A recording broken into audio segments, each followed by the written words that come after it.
بسم اللہ الرحمن الرحیم۔ ایک دفعہ مدینے کی گلیوں میں ایک جوان فریاد کرتا پھر رہا تھا کہ اے عادلوں میں عادل ترین، میرے اور میری ماں کے درمیان فیصلہ کرو۔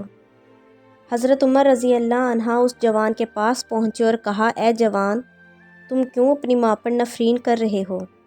تو نوجوان نے کہا، اے خلیفہ، میری ماں نے مجھے 9 ماہ شکم میں رکھا، 2 سال مجھے دودھ پلایا، اور جب میں بڑا ہوا تو مجھے اپنے سے دور کر دیا اور کہتی ہے کہ تو میرا بیٹا نہیں ہے۔ حضرت عمر رضی اللہ عنہ عورت سے مخاطب ہوئے اور کہا، یہ لڑکا کیا کہہ رہا ہے؟ عورت نے کہا، اے خلیفہ، خدا کی قسم، میں اس کو ہرگز نہیں جانتی۔ یہ کس قبیلے سے اور کس خاندان سے ہے مجھے نہیں معلوم۔ یہ بس مجھے اور میرے رشتہ داروں کو رسوا کرنا چاہتا ہے۔ میں قریش کی ایک دوشیزہ ہوں اور ابھی تک میں نے شادی بھی نہیں کی۔ حضرت عمر نے اس عورت سے سوال کیا، کیا تمہارا کوئی گواہ ہے؟ عورت نے کہا، جی ہاں، اور اپنے قبیلے کے 70 آدمی بطور گواہ پیش کر دیے۔ گواہوں نے حضرت عمر رضی اللہ عنہ کے سامنے اس لڑکے کے جھوٹا ہونے کی گواہی دی اور کہا، یہ اس عورت پر تہمت لگا کر اسے اس کے قبیلے میں ذلیل کرنا چاہتا ہے۔ حضرت عمر علیہ السلام نے سپاہیوں کو حکم دیا کہ لڑکیوں کو قید میں ڈال دو۔ اگر تفتیش کے بعد ثابت ہو گیا تو اس پر حتف جاری کی جائے گی۔ سپاہی اسے پکڑ کر زندان کی طرف لے جا رہے تھے کہ اتفاقاً راستے میں حضرت علی کرم اللہ وجہہ مل گئے۔ جیسے ہی اس جوان کی نظر حضرت علی علیہ السلام پر پڑی، اس نے فریاد کرنا شروع کر دی، اے قصر رسول، مجھ ستم دیدہ کی داد رسی کیجیے۔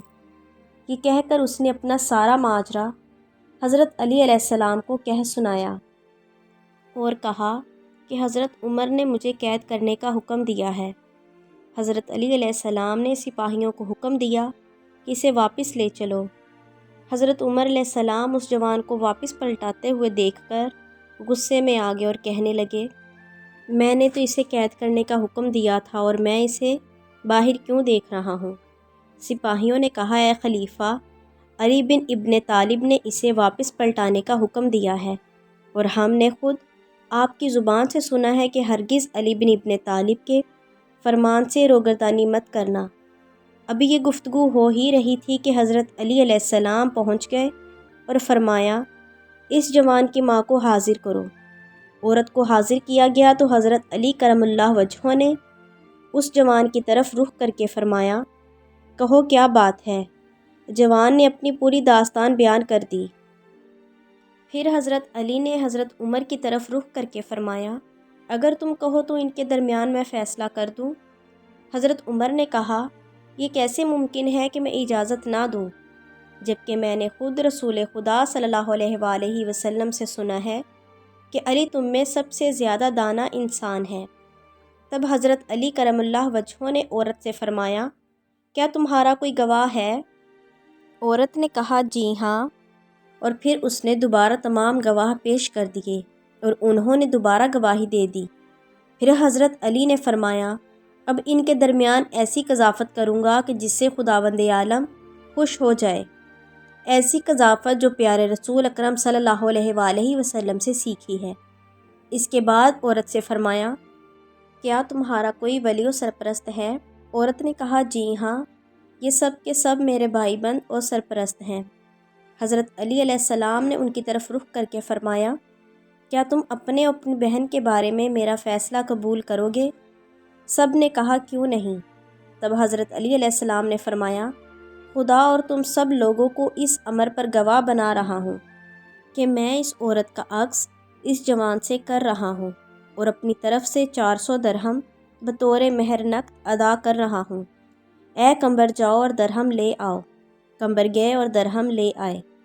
حضرت علی کرم اللہ وجہہ نے درہم لے کر جوان کے ہاتھ پر رکھے اور فرمایا، یہ درہم اپنی بیوی کے دامن میں ڈالو اور اسے یہاں سے لے جاؤ، اور شب زفاف کا غسل کیے بغیر میں تمہارا چہرہ نہ دیکھوں۔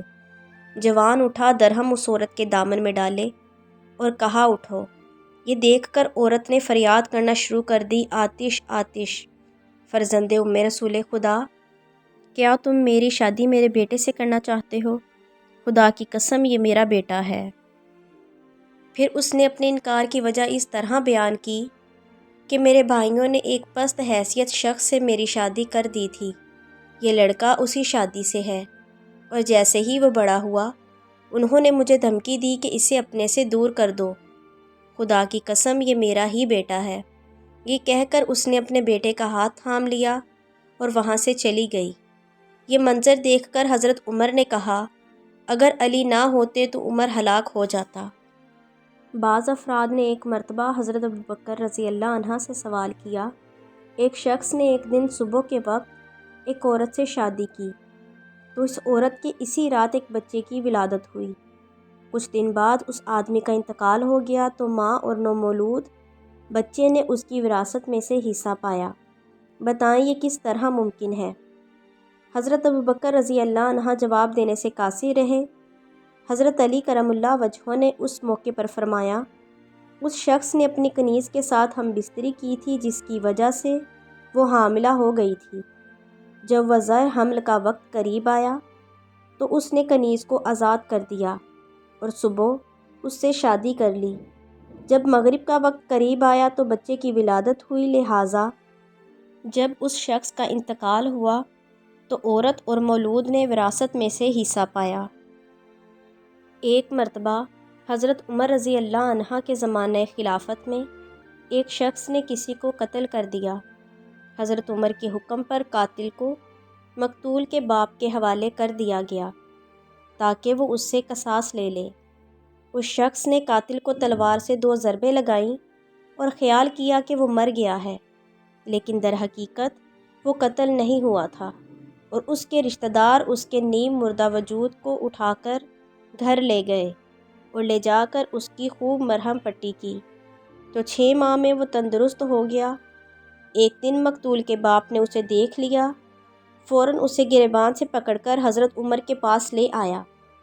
حضرت عمر علیہ السلام نے دوبارہ اس کے قتل کا فرمان جاری کر دیا۔ راستے میں اس شخص کی نظر حضرت علی کرم اللہ وجہہ پر پڑی۔ اس نے آپ سے فریاد کی۔ حضرت علی نے حقیقت دریافت کی تو حضرت عمر نے حضرت علی سے پورا مسئلہ بیان کر دیا۔ حضرت علی نے بات سن کر فرمایا، قاتل سے دوبارہ قصاص لوگے؟ حضرت عمر حیرت زدہ ہو گئے اور خاموش ہو گئے۔ پھر مقتول کے باپ سے فرمایا، کیا تم نے اپنے بیٹے کا قصاص نہیں لیا تھا؟ اس نے کہا، تلوار تو ماری تھی لیکن پھر بھی زندہ بچ گیا۔ کیا اب آپ یہ فرماتے ہیں کہ میرے بیٹے کا خون رائگاں ہو گیا؟ حضرت علی نے فرمایا، اس کا خون رائگاں نہیں، لیکن تم نے جو اس کو تلوار کے 2 زخم لگائے ہیں اس کا اسے قصاص دو، پھر اسے قتل کر دینا۔ اس شخص نے عرض کی، یا ابوالحسن، یہ قصاص تو موت سے بھی بدتر ہے، میں نے اسے معاف کیا۔ حضرت عمر رضی اللہ عنہ نے دعا کے لیے ہاتھ اٹھائے اور کہا، الحمدللہ، آپ اہل رحمت ہیں۔ اسی طرح جب حضرت عمر تخت خلافت پر براجمان ہوئے اور تمام امور سنبھال لیے تو ایک دن ان کے سامنے ایک ایسے بچے کو لایا گیا جس کے 2 سر، 2 شکم اور 4 ہاتھ اور 2 پیر تھے۔ ان سے سوال کیا گیا کہ وہ یہ فیصلہ کریں کہ وہ ایک انسان ہے یا 2 تاکہ اس کی میراث معین کی جا سکے۔ حضرت عمر رضی اللہ عنہ اس وقت ایک ایسی چیز دیکھ رہے تھے کہ اس سے پہلے انہوں نے یہ کبھی نہ دیکھی تھی، یعنی کہ اوپر سے 2 آدمی اور نیچے سے 1، لہٰذا کچھ نہ کہہ سکے۔ چنانچہ حضرت علی کرم اللہ وجہہ کی طرف رجوع کیا گیا۔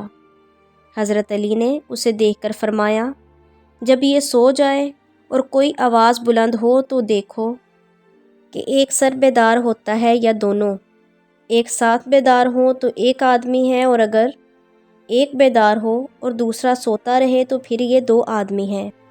حضرت عمر نے کہا، لا ابقانی اللہ بعدہ کا یا ابوالحسن علیہ السلام، خدا مجھے آپ کے بعد زندہ نہ رکھے۔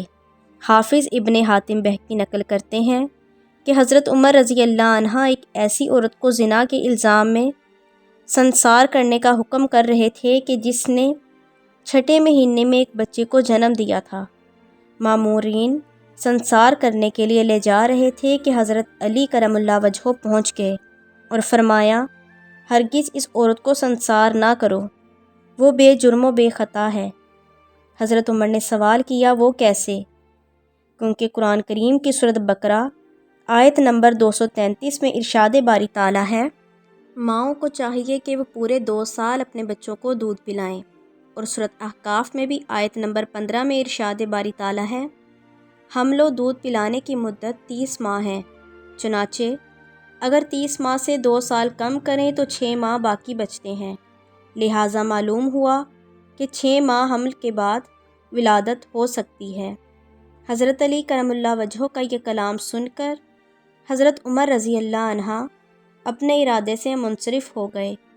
سبت جوزی نے نقل کیا ہے کہ حضرت عمر نے عورت کو رہا کرتے ہوئے کہا، جس مشکل کے حل کے لیے علی موجود نہ ہو مجھے اس کے لیے زندہ نہ رکھنا۔